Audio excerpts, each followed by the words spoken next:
విచారణ అనంతరం కేటీఆర్ ఒక ప్రెస్ మీట్ నిర్వహించారు. విలేకరులతో కలిసి ఆయన మాట్లాడడం జరిగింది. ఇది లీకు వీర్ల ప్రభుత్వం అంటూ కూడా ఆయన వ్యాఖ్యానించారు. ఫోన్ ట్యాపింగ్ జరుగుతుందని సిట్ అధికారులను అడిగితే ఏం సమాధానం లేదు. ఎన్నిసార్లు పిలిచినా ఖచ్చితంగా విచారణకు వెళ్తాను, మళ్లీ ఇంకొకసారి అధికారులు విచారణకు రమ్మని చెప్పారు, ఖచ్చితంగా మరొకసారి కూడా విచారణకు వెళ్తాను, అన్ని రకాలుగా సహకారం అందిస్తానంటూ కేటీఆర్ చెప్పడం జరిగింది.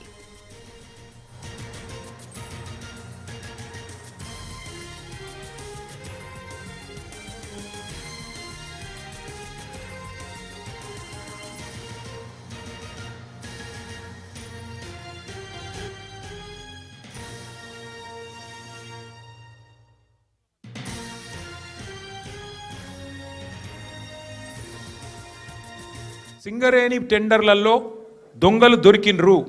సింగరేణి టెండర్లలో ముఖ్యమంత్రి మంత్రుల మధ్యన వాటాల పంచాయతీలో దొంగలు దొరికినరు అని చెప్పి హరీష్ రావు గారు ప్రెస్ మీట్ పెట్టి ఆధారాలతో సహా ఇస్తానని చెప్తే కూడా ఇప్పటి వరకు ఉలుకు లేదు, పలుకు లేదు. సరే, మీరు సిట్లు వేస్తున్నారు, వేసుకోండి. కానీ మరి ఇవాళ మేము అడుగుతున్నాం, ముఖ్యమంత్రి అనుచరుడు, అత్యంత సన్నిహితమైన వ్యక్తి, అట్లాగే మంత్రి గారి ఓఎస్డీ మధ్యన జరిగిన పంచాయతీ 300 కోట్ల రూపాయల కోసం ఒక పారిశ్రామికవేత్త తలకి తుపాకీ పెట్టినరు అని చెప్పి కేసు రిజిస్టర్ అయితే దాని మీద ఎస్ఐటి ఎందుకు లేదు? స్వయంగా రెవెన్యూ మంత్రి కొడుకు ఇలా భూ కబ్జాలు చేస్తూ గూండాలను తీసుకొని స్వైర విహారం చేస్తుంటే దాని మీద సిట్ ఎందుకు ఉండదు? అట్లాగే ప్రభుత్వ సొమ్మును, ప్రజల సొమ్మును ఇవాళ ఈ ప్రభుత్వం కొల్లగొడుతున్నది, కాంగ్రెస్ పార్టీ నాయకులు కొల్లగొడుతున్నారు, ముఖ్యమంత్రి బావమరిదే కింగు పిన్ను అని ఆధారాలతో సహా చూపెడితే దాని మీద ఎస్ఐటి ఎందుకు ఉండదు? HILTP అని చెప్పి పారిశ్రామిక భూములను కొల్లగొట్టి 5 లక్షల కోట్ల హైదరాబాద్ ప్రజల ఆస్తిని కొల్లగొట్టే ప్రయత్నం చేస్తుంటే దాని మీద ఎస్ఐటి ఎందుకు ఉండదు? AICC సెక్రటరీ గారు డైరెక్ట్గా బెదిరించారు అని చెప్పి కాంట్రాక్ట్ సంస్థ పోయి 8 కోట్ల రూపాయలు అడుగుతున్నాడు, లేకపోతే పని చేయనిస్తలేడు అని లిఖితపూర్వకంగా కంప్లైంట్ ఇస్తే దాని మీద చర్య ఎందుకు ఉండదు?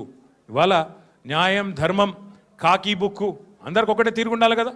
మీరు ఎన్నిసార్లు పిలిచినా వస్తాం, మీరు ఎన్ని ప్రశ్నలు అడిగినా ఆన్సర్ చెప్తాం. ఇవాళ సిట్ వాళ్ళని మీరు ఫోన్ ట్యాపింగ్ మీద ఏదో విచారణ చేస్తున్నారు కదా, దయచేసి మీరు చెప్పండి. ఈరోజు రాష్ట్రంలో మా ప్రతిపక్ష పార్టీ నాయకులు, మా ఎమ్మెల్యేలవి, మా నాయకుల ఫోన్లు ట్యాప్ కావడం లేదా చెప్పండి మీరు అని అడిగిన. వాళ్ళు మాకేం సంబంధం, మాకు తెలియదు అని నీళ్ళు నమ్ములుతున్నారు తప్ప కావడం లేదు అని చెప్పే పరిస్థితి లేదు. రెండవది, నేను అడిగాను, ఒక మంత్రి గారు స్వయంగా నా ఫోన్ ట్యాప్ అవుతుంది, నేను మీతో మాట్లాడలేను అని జర్నలిస్టులకు చెప్పుకునే దుస్థితి ఈరోజు ఈ రాష్ట్రంలో ఉన్నదా లేదా మీరు చెప్పండి అని అడిగిన. దానికి కూడా సమాధానం చెప్పరు. అది కాదు, ఇది కాదని తప్పించుకునే ప్రయత్నం తప్ప వారు మాత్రం సూటిగా సమాధానం చెప్పలేదు.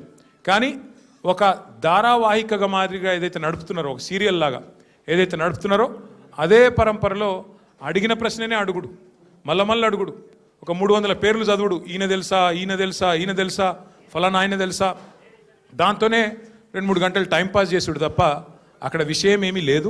సిట్ వాళ్ళను మీరు 2 సంవత్సరాలలో లీకుల మీద లీకులు, ముఖ్యంగా మా పార్టీ లీడర్ల వ్యక్తిత్వ హననం చేసే విధంగా, క్యారెక్టర్ అసాసినేషన్ చేసే విధంగా మీరు ఏదైతే వ్యవహారం చేస్తున్నారో దీనికి బాధ్యులు ఎవరో అని అడిగిన. వారు మాకు సంబంధం లేదండి. కొంతమంది, చాలా నా మాట అనడానికి నాకే సిగ్గుంది, కొంతమంది హీరోయిన్లను వీళ్ళేదో ట్యాప్ చేసి బెదిరించి ఇష్టం వచ్చినట్టుగా వాళ్ళు ఏదైతే అడ్డగోలు వ్యాఖ్యానాలు రాసినారో ఇది వాస్తవమా? వాస్తవం అయితే నా ముందు పెట్టండి, చెప్పండి, ఎవరికి అట్లా జరిగింది దయచేసి చెప్పండి అని చెప్పాను.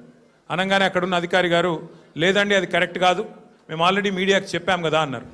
నేను అన్నది ఏంటంటే, అయ్యా మరి మీరు కరెక్ట్ కాదు అని మీరు చెప్పిందేమో ఎక్కడో ఇంతంత వస్తుంది, మరి ఇష్టం వచ్చినట్టు మీరు ఇన్ని రోజులు నడిపిన కథనాలకు ఎవరు బాధ్యులు?